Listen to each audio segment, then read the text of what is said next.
കാശിനാഥൻ ഭാഗം 19. രചന അവതരണം ദിവ്യരാജ്. പുതിയ ബാച്ച് വന്നപ്പോൾ പതിവ് പോലെ ക്യാമ്പസ് വീണ്ടും സജീവമായി. സിയാന്റെ കൂടെയുണ്ടായിരുന്ന ചിലരൊക്കെ അവരുടെ ജൂനിയേഴ്സിനെ പരിചയപ്പെടാനായി വെറുതെ വിളിച്ചു കൂട്ടുമായിരുന്നു. അവർ വെറുതെ പാട്ട് പാടിക്കുകയോ ഡാൻസ് കളിക്കുകയോ പിന്നെ തമാശയ്ക്ക് വേണ്ടി എന്തൊക്കെയോ ചെയ്യിപ്പിച്ചേയുള്ളൂ.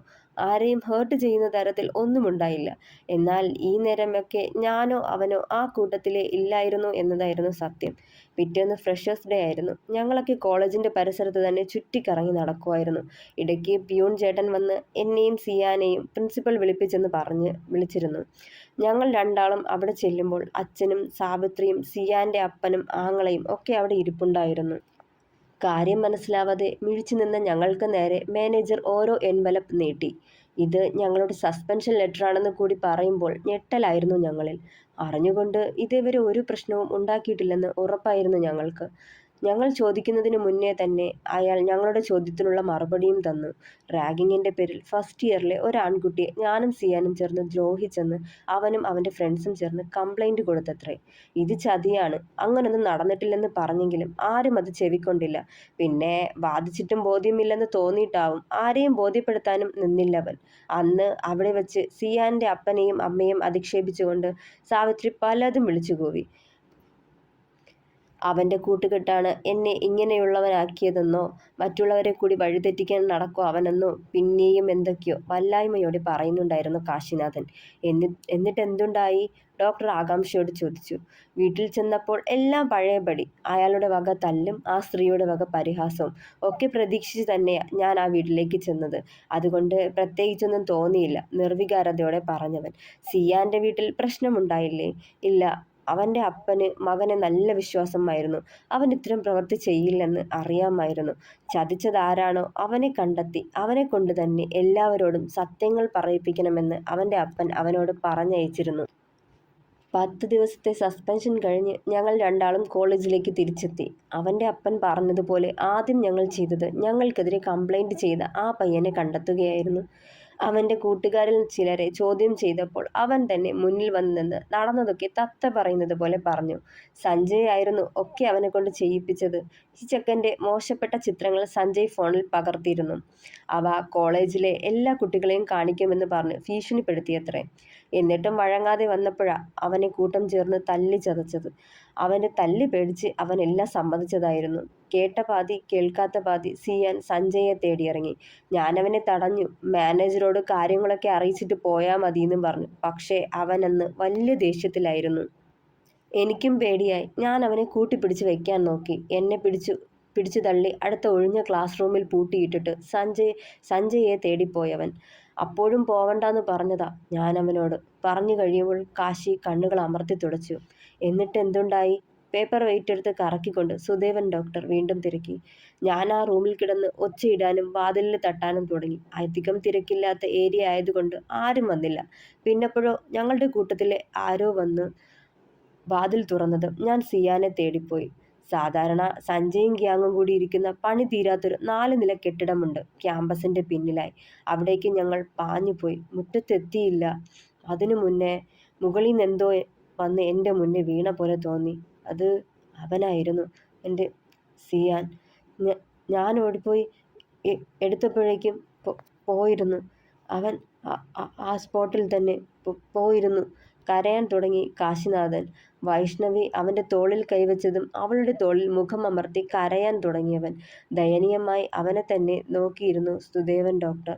കൂൾ ഡൗൺ കാശിനാഥൻ, കഴിഞ്ഞ കാര്യങ്ങളാണ്, അതിനെ ഓർത്ത് കരയരുത്, അയാൾ സമാധാനിപ്പിച്ചു. വേഗം അവളിൽ നിന്ന് മാറി കണ്ണുകൾ തുടച്ചുകൊണ്ട് വീണ്ടും തുടർന്നു. എന്നെ ഒത്തിരി സ്നേഹിച്ചതാവൻ. എന്തിനും മേലെ ഈ ലോകത്ത് എന്നെ മനസ്സിലാക്കി സ്നേഹം മാത്രം തന്നെന്നെ കൂടെ ചേർക്കാൻ അവൻ മാത്രമേ ഉണ്ടായിരുന്നുള്ളൂ. അവൻ്റെ വേർപാട് എനിക്ക് താങ്ങാനാവുന്നതിനും അപ്പുറമായിരുന്നു. അവൻ എന്നെ വിട്ടുപോയപ്പോൾ സമനില തെറ്റിപ്പോയി. ഭ്രാന്ത് പിടിച്ചു. ഹോസ്പിറ്റലിലായി. അലറി വിളിച്ചപ്പോഴും ബഹളം തോന്നിയപ്പോഴും അവരൊക്കെ തല്ലി ഷോക്കടിപ്പിച്ചു. ഡോസ് കൂടിയ മെഡിസിൻ തന്നെ മയക്കി കിടത്തി. മാസങ്ങൾ നീണ്ട ട്രീറ്റ്മെൻറ്റിനൊടുവിൽ വീണ്ടും ആ വീട്ടിലേക്ക് തിരിച്ചു വരുമ്പോൾ സിയാൻ്റെ ഓർമ്മകൾ എന്നെ വീർപ്പ് മുട്ടിച്ചു. ഉറക്കമില്ലാത്ത ശ്വാസം മുട്ടിയ രാത്രികൾ. അന്നേരം ഒക്കെ മറക്കാനെന്നും പറഞ്ഞ് ആദ്യമായി എൻ്റെ കൈകളിലേക്ക് ഡ്രഗ്സ് വച്ചു തന്നതും അവരാ, സാവിത്രി. അത് പറയവേ ഞെട്ടലോടെ രണ്ടുപേരും അവനെ തന്നെ ഉറ്റുനോക്കി. എൻ്റെ മരണം അവരെപ്പോലെ ഞാനും ആഗ്രഹിച്ചിരുന്നു. സന്തോഷത്തോടെ ആ ഡ്രഗ്സ് ഞാൻ സ്വീകരിച്ചു. പിന്നെ ഞാൻ ചോദിക്കാതെ തന്നെ എൻ്റെ ആവശ്യം പറഞ്ഞ് അവർ തന്നെ ലഹരിമരുന്ന് എത്തിച്ചു തന്നു. പൂർണ്ണമായും അടിമപ്പെട്ടുപോയി ഞാൻ. അതില്ലാതെ മരിച്ചു പോകുമെന്ന അവസ്ഥയിൽ എത്തിച്ചേർന്നു. അതില്ലാതെ വരുമ്പോൾ എനിക്കത് ഭ്രാന്ത് പിടിക്കും, അലറി നിലവിളിച്ചു പോകും. പിന്നെപ്പോഴോ അതിൽ നിന്ന് രക്ഷപ്പെടണമെന്ന് തോന്നിയിട്ട് പോലും മുക്തനാവാൻ കഴിയാത്ത ഉന്മാദ അവസ്ഥയിൽ എത്തി ഞാൻ. ആ ഇടയ്ക്കാണ് അച്ഛനും ഏട്ടനും കൂടി എന്നെ വലിച്ചുകൂട്ടി ഡി അഡിക്ഷൻ സെൻ്ററിൽ എത്തിച്ചത്. അവിടെ വെച്ച് ഈ അഡിക്ഷനിൽ നിന്നും പൂർണ്ണമായി ഞാൻ റിക്കവർ ആയിരുന്നു. പിന്നെ തിരിച്ച് ബാംഗ്ലൂരിലേക്ക് പോയില്ല. ആരോടും പറയാതെ നേരെ ഇവിടേക്ക് എൻ്റെ അച്ഛമ്മയുടെ തണലിലേക്ക് വന്നു. അപ്പോഴും പഴയതൊക്കെ എന്നെ വേദനിപ്പിച്ചു കൊണ്ടിരുന്നു. അതിൽ നിന്ന് രക്ഷപ്പെടാൻ വേണ്ടിയ മദ്യത്തെ കൂട്ടുപിടിച്ചതും മദ്യപാനം ശീലമാക്കിയതും. പറഞ്ഞു നിർത്തുമ്പോൾ കിതച്ചു പോയവൻ. അതേസമയം അവൻ അനുഭവിച്ച നോവുകൾ കേട്ട് മരവിപ്പോടെ ഇരിപ്പുണ്ടായിരുന്നു വൈഷ്ണവി. സിയാന്റെ മരണത്തെപ്പറ്റി പിന്നെ അന്വേഷണങ്ങളൊന്നും ഉണ്ടായില്ലേ? സുധാവൻ ഡോക്ടർ കൗതുകത്തോടെ തിരക്കി. ഇല്ല. പോസ്റ്റ്മോർട്ടം റിപ്പോർട്ടിൽ അവൻ്റെ രക്തത്തിൽ അമിത അളവിൽ ഡ്രഗ് കണ്ടെത്തിയിരുന്നു. അതുകൊണ്ട് അവരതിനെ ഒരു സാധാ ആക്സിഡന്റ് ആക്കുകയായിരുന്നു. അന്നേ വരെ ഡ്രഗ്സ് ഉപയോഗിക്കാത്ത സിയാന്റെ ബ്ലഡിൽ അതിൻ്റെ കണ്ടന്റ് വന്നതിന് പിന്നിൽ സഞ്ജയ് ആവും. എനിക്ക് ഉറപ്പാ അത്. അവൻ്റെ മരണവും അവൻ കിതപ്പോടെ പറഞ്ഞു നിർത്തിയ ശേഷം പിന്നെയും തുടർന്നു. ഞാനിതൊക്കെ വിളിച്ചു കൂവിയതാ, പക്ഷേ ആരും ഉണ്ടായില്ല കേൾക്കാൻ, നോവോടെ പറഞ്ഞവൻ. അപ്പോ കാശിനാഥൻ പറയേണ്ടതൊക്കെ പറഞ്ഞു കഴിഞ്ഞു അല്ലേ? ഇനി എന്തെങ്കിലും തുറന്നു പറയാൻ ബാക്കിയുണ്ടോ? അയാൾ അവൻ്റെ മുഖത്തേക്ക് ഉറ്റുനോക്കി. ഇല്ലെന്ന് തലയാട്ടിയവൻ. അപ്പോൾ ഇനി ഞാൻ ചോദിക്കുന്ന ചില ചോദ്യങ്ങൾക്ക് കൂടി കൃത്യമായ മറുപടി തരണം. എന്നാലേ എനിക്കെന്തെങ്കിലും തനിക്ക് വേണ്ടി ചെയ്യാനൊക്കൂ. സുദേവൻ ഡോക്ടർ അവനെ തന്നെ ഉറ്റുനോക്കി. എന്താ ഇപ്പോൾ കാശിനാഥൻ്റെ പ്രശ്നം? അയാൾ വൈശുവിനെ നോക്കി. കണ്ണേട്ടന് മറ്റുള്ളവരെ, അതായത് സമപ്രായക്കാരെയോ അതോ ആ ഏജ് ഗ്രൂപ്പിൽ പെടുന്നവരെയോ കാണുമ്പോൾ വല്ലാത്തൊരു അപകർഷതാബോധ. അവരെക്കാൾ മോശമാണെന്ന് തോന്നും, കഴിവില്ലെന്നൊക്കെ തോന്നും. അവരുടെ മുഖത്ത് നോക്കാനോ സംസാരിക്കാനോ ഒന്നും കഴിവില്ലെന്ന്. പിന്നെ പിന്നെ പറയാൻ മടിച്ചവൾ. ആ പറയും മോളെ, എന്താണെന്ന്? നിങ്ങൾക്കിടയിലെ സ്വകാര്യത പറ്റിയാണോ? അവളുടെ പരിങ്ങല് കണ്ട് എടുത്തു ചോദിച്ചയാൾ. മുഖം കുനിച്ചു കളഞ്ഞവൻ. കാശിനാഥനോട് ഭയമാണോ, വിരക്തിയാണോ, അതോ വെറുപ്പാണോ? അയാൾ അവനെ നോക്കി. വെറുപ്പാണ്, ഭയമാണ്, വിഭ്രാന്തിയോടെ പറഞ്ഞവൻ. എന്തിന്? എനിക്ക് അതൊക്കെ കഴിയുമെന്ന് തോന്നിപ്പോവും. ചിലപ്പോഴൊക്കെ വല്ലാത്തൊരു നിരാശയാവും. പറഞ്ഞു നിർത്തി. അതെന്താ? അതേപ്പറ്റി ചിന്തിക്കുമ്പോഴോ ഓർക്കുമ്പോഴോ തൻ്റെ ശരീരത്തിൽ വരേണ്ട മാറ്റങ്ങൾ ഉണ്ടാവാറില്ലേ? ഡോക്ടർ യാതൊരു മറയുമില്ലാതെ തിരക്കി. ഉണ്ടാവും. പിന്നെന്താ തൻ്റെ പ്രശ്നം? എനിക്കിഷ്ടമല്ല എൻ്റെ ദേഹത്ത് ആരും തൊടുന്നതോ കാണുന്നതോ ഒന്നും. എനിക്ക് വെറുപ്പാണ്, കിതപ്പോടെ പറഞ്ഞവൻ. ആ സംഭവത്തിന് ശേഷമല്ലേ? പക്ഷേ അങ്ങനല്ലല്ലോ കാശിനാഥ. അതും ദാമ്പത്യത്തിൻ്റെ ആവശ്യമാണ്. നിങ്ങളെ മാത്രം വിശ്വസിച്ച് ജീവിതത്തിലേക്ക് കയറി വന്ന ഈ പെൺകുട്ടിയോട് നിങ്ങൾ നീതി കാട്ടണ്ടേ? മുഖം കുനിച്ചിരുന്നേയുള്ളവൻ. ഞാൻ പറഞ്ഞതാ വൈശുവിനോട്, ഞാൻ വേണ്ടാന്ന്, എനിക്ക് കഴിയില്ലെന്ന് വിറയോടെ പറഞ്ഞതും. ഛേ, ഇത് തൻ്റെ മാനസിക പിരിമുറുക്കം കാരണം ഉണ്ടായ പ്രശ്നമാണോ? പടിപടിയായി പരിഹാരമുണ്ടാക്കാനും അതിൻ്റെ പേരിൽ തന്നെ മനസ്സിലാക്കി കൂടെ നിൽക്കുന്ന ഈ കുട്ടിയെ വേണ്ടെന്ന് വെക്കുന്നതേ മണ്ടത്തനമാ. അയാൾ വീണ്ടും കയ്യിലിരുന്ന പേപ്പർ വെയിറ്റ് കറക്കി തുടങ്ങി. ഒന്നും മിണ്ടാതെ മുഖം കുനിച്ചിരുന്നവൻ. കാശിനാഥന് സ്വന്തം ശരീരത്തോട് വെറുപ്പുണ്ടോ? ഉണ്ടായിരുന്നു, ഇപ്പോ ഇല്ല. പറയുമ്പോൾ വൈശുവിനെ നോക്കിയവൻ. സ്വന്തം ശരീരത്തെയും തന്നെയും സ്നേഹിക്കണം, എന്നാലേ വൈശുവിനെയും സ്നേഹിക്കാനാവൂ. മറ്റെന്തിനേക്കാളും തൻ്റെ ശരീരത്തിന് പ്രാധാന്യം കൊടുക്കുക. അതിനെ നശിപ്പിച്ച് കളയുകയല്ല, നിലനിർത്തുകയാ ചെയ്യേണ്ടത്. തനിക്ക് ജീവിതത്തിൽ നേരിടേണ്ടി വന്നതൊക്കെ ആരാലും താങ്ങാനാവാത്തതാണ്. എന്നിട്ടും താൻ ഇതുവരെ പിടിച്ചു നിന്നില്ലേ? അപ്പോ ഈ നിസ്സാര കാര്യങ്ങളും ഓവർകം ചെയ്യാൻ കഴിയും. അത് പറയുമ്പോൾ അയാളെ മുഖമുയർത്തി നോക്കി കാശിനാഥൻ പ്രതീക്ഷയോടെ. തൻ്റെ ശരീരത്തിനേറ്റ ക്ഷതങ്ങളും നോവുകളും പൂർണ്ണമായും വിട്ടുമാറി. ഇപ്പോൾ ഉള്ളത് മനസ്സിനേറ്റ മുറിവ്. അത് മാറാൻ താൻ തന്നെ മനസ്സ് വയ്ക്കണം. മറക്കാനാവില്ല, പക്ഷേ അതിജീവിക്കണം. അതിനെ മറികടന്ന് ജീവിക്കണം. അതിന് തനിക്ക് കഴിയും. ഒത്തിരി സ്വപ്നം കാണണം, പ്രതീക്ഷിക്കണം, വാശിയോടെ മുന്നോട്ട് ജീവിക്കണം. പ്രതീക്ഷകളാണ് മനുഷ്യനെ ജീവിക്കാൻ പ്രേരിപ്പിക്കുന്നത്. വീട്ടിൽ അടഞ്ഞിരിക്കരുത്, ഇതെൻ്റെ വിധിയെന്നോർത്ത് നിരാശപ്പെടരുത്. പുറത്തേക്ക് വാ, സ്വാതന്ത്ര്യത്തിൻ്റെ ലോകത്തേക്ക്. തൻ്റെ സമപ്രായക്കാർക്കൊപ്പം സമയം ചിലവഴിക്ക്. പുറത്തേക്ക് ചുറ്റിക്കറങ്ങ്, തമാശ പറഞ്ഞ് മനസ്സ് തുറന്ന് ചിരിക്ക്. അവർക്കൊപ്പം സിനിമയ്ക്ക് പോവുകയും ഭക്ഷണം കഴിക്കുകയും ചെയ്യ്. എങ്കിലേ തൻ്റെ പ്രശ്നം പൂർണ്ണമായും തന്നെ വിട്ടുപോകൂ. ആ അപകർഷതാബോധം തന്നിൽ നിന്നകലൂ. താൻ മാത്രമല്ല, ഒത്തിരി പേര് ഇതുപോലുള്ള സിറ്റുവേഷൻ തരണം ചെയ്തവരാണ്. ആരും അതോർത്ത് ജീവിതം ഹോമിച്ച് കളയില്ല. നാളേക്ക് ഉള്ള പ്രതീക്ഷയോടെ ജീവിക്കും. നാളെയെ പറ്റിയോർത്ത് ഉത്കണ്ഠപ്പെടാനല്ല പറഞ്ഞത്, നാളെയെ പ്രതീക്ഷയോടെ കാണാനാ. അയാൾ അവൻ്റെ മുഖത്ത് നിന്ന് കണ്ണെടുത്തില്ല. പിന്നൊരു കാര്യം കൂടി, പ്രണയിച്ചിട്ടുണ്ടോ താൻ? അത് പറഞ്ഞതും പരിങ്ങലോടെ മുഖം താഴ്ത്തിയവൻ. വൈഷ്ണവിയെ ഭയക്കേണ്ട, അയാളത് ആ സെൻസിലെടുത്തോളും അല്ലേ മോളെ?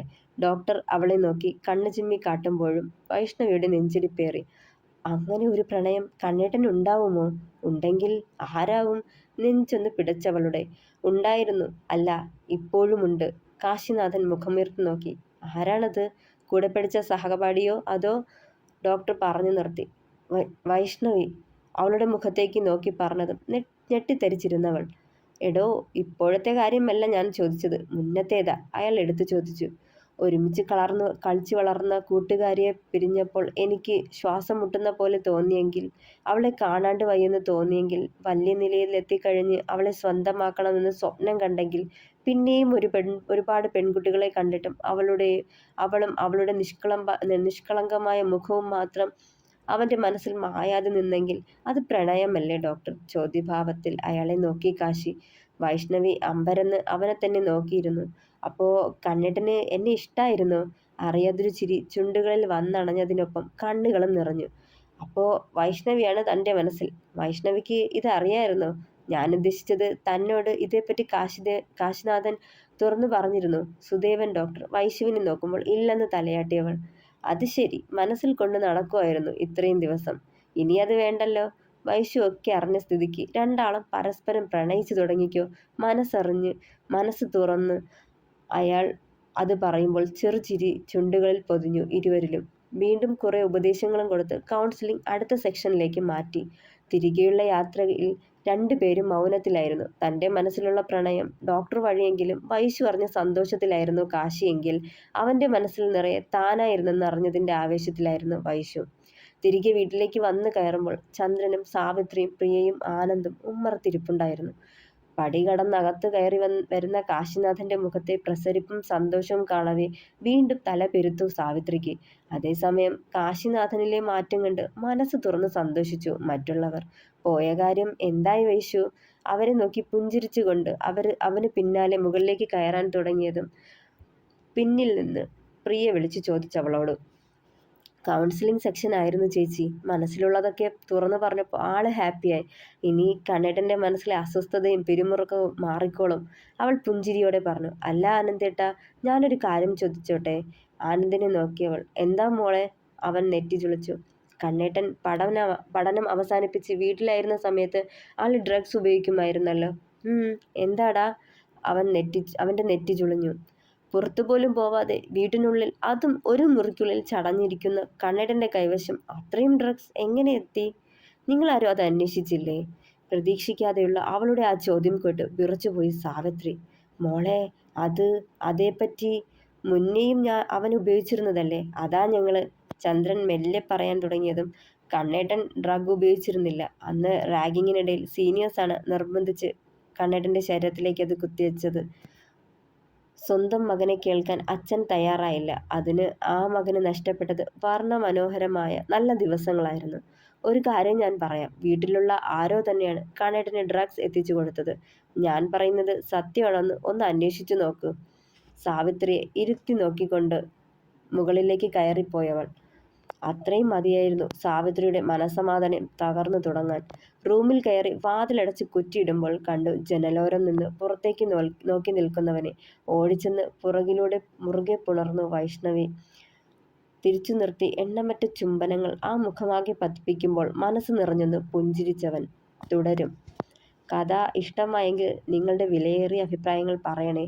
ലൈക്ക് ചെയ്യൂ, ഷെയർ ചെയ്യൂ, സബ്സ്ക്രൈബ് ചെയ്യൂ. Thank you.